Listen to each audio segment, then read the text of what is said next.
Stop being selectively vulnerable. You see, we all do this. We all have our threshold of how much, how often, and with whom we can actually share. And the type of vulnerability that I'm speaking to today, the type of openness and transparency and honesty and sharing in a relational context that I'm speaking to today is hiding from the stuff that we don't really want to share. And so what most of us will do as maybe a coping strategy or as a compensatory strategy is we will actively share what we think and what we believe the other person deems to be vulnerable. And we get let off the hook from saying and sharing and being the thing that we really want to be seen in, that we really want to truly express. I'm going to unpack this for you today. And if you haven't already subscribed or followed, go ahead and do that now. Like this video, share this video. We're about to go really deep. This is one of those psychological coping strategies that we often don't speak to because it's celebrated. It's celebrated to speak your truth. It's celebrated to be real. It's celebrated to be more of yourself. And so it becomes an illusion, a distraction. Now, people in positions of power are really, really good at doing this. This is one of those look over here, but something else over here is happening. It's a trick. It's a trick of our own minds, and we're not necessarily intentionally doing this. Let me be very clear here. This isn't me judging people that do this. I do this. We all do this. We all have our thresholds that we work with, but we make believe, we convince ourselves, and therefore are able to convince others that we're being truthful. Now, why does this even matter? Because in relationship, truth, honesty, transparency, openness is favored over being closed, over pretending, over being fake, over wearing masks. You become more trustworthy, aka you become safer in that person's nervous system and in their mind when you're being more of yourself. So we figure out as really smart, intelligent humans that live neck up that if we share something that is vulnerable, or at least that we believe the other person thinks about us is vulnerable and real, and I know vulnerable may be a dirty word for some of you, may be a word that represents weakness or represents something in the negative shade, but vulnerability is really important. Openness, sharing, being truthful is really important. Jesus told us that the truth shall set us free cross-culturally across millennia, over so many different spiritual practices, over different wisdom traditions. It is spoken that the truth is what creates true freedom.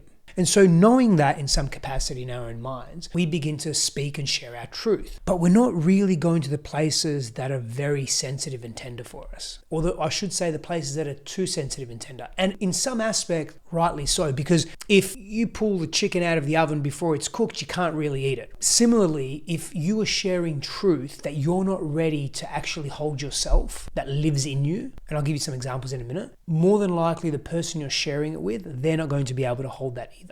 And that can create backlash, that can create more rejection, that can create more greater sense of abandonment, that can trigger old emotional and relational wounds that live within you.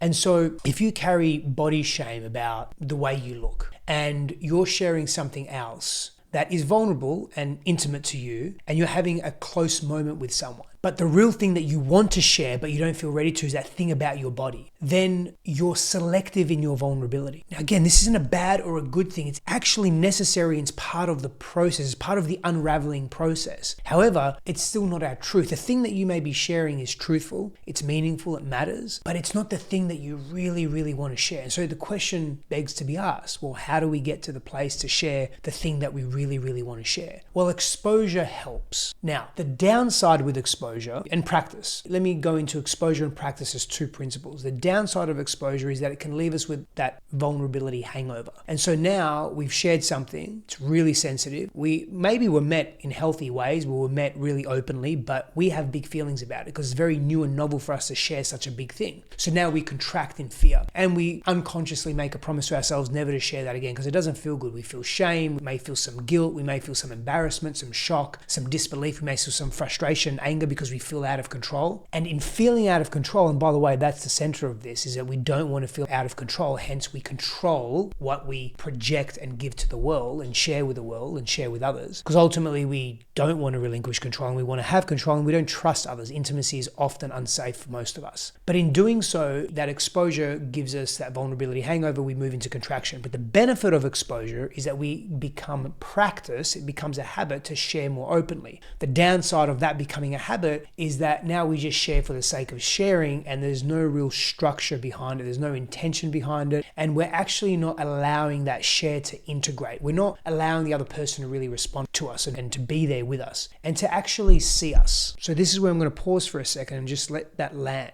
The big reason, if we were to have a reason here, as to why sharing and being less selective, and of course you've got to be on that path, selectively vulnerable for a period of time, you just can't live there forever, but why being actively, proactively open, transparent, vulnerable, honest, real with your life and sharing that with others and letting them witness you and see you in the thing that you carry shame about or that you're embarrassed about or that you just want to get off your chest. The reason why that's so important is because fundamentally every human being needs to be seen, needs to be heard, needs to be appreciated, respected, accepted, and loved for who they are. And if that is devoid in our lives, that's missing in our lives, not only do we wander around aimlessly in relationship, trying to find that, but also not trusting people enough to actually give it to them. So now we're wearing masks. They feel that through their own perceptions and neuroceptions of the world, right? Their nervous system is giving them feedback into, oh, this person doesn't feel safe. This person's not being transparent. What are they hiding? What could they be hiding? A gun? Could they be hiding a knife? Could they be hiding a secret that could hurt you? Could their inability to really share truth and to speak in riddles and to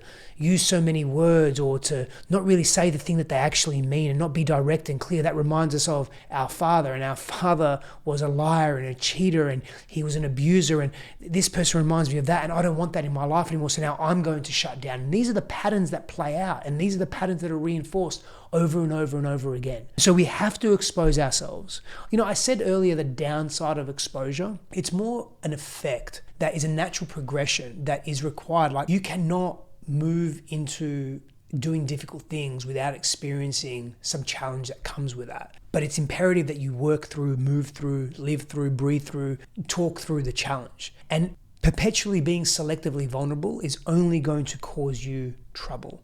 It's only going to cause you very big drama in your life. And it's going to continue disconnection in relationship, mistrust in relationship, looking outside of yourself for actually feeling a sense of peace or connection or gratitude or just harmony within your life. And you'll look for it in the wrong places because you'll trauma bond, because you're coming from a place of, I don't trust anyone, so I have to be very selective with what I share. But unconsciously, at the very least, we intrinsically know that people want to be seen, that we want to be seen. And so I have to give them something.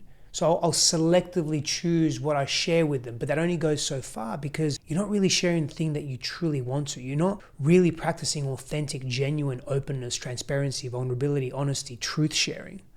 The reason why I use 3 or 4 different words, because vulnerability, the word vulnerability, carries such a charge for so many people, but it's such a beautiful place to be. And these other words represent what vulnerability is on many levels. And so if you're wanting to have greater relationships, if you're wanting to experience deeper love and connection and trust in relationship, and you're not wanting to second guess your relationships, and you actually stop wanting to feel lost, because remember, wherever you go, you're going to take yourself.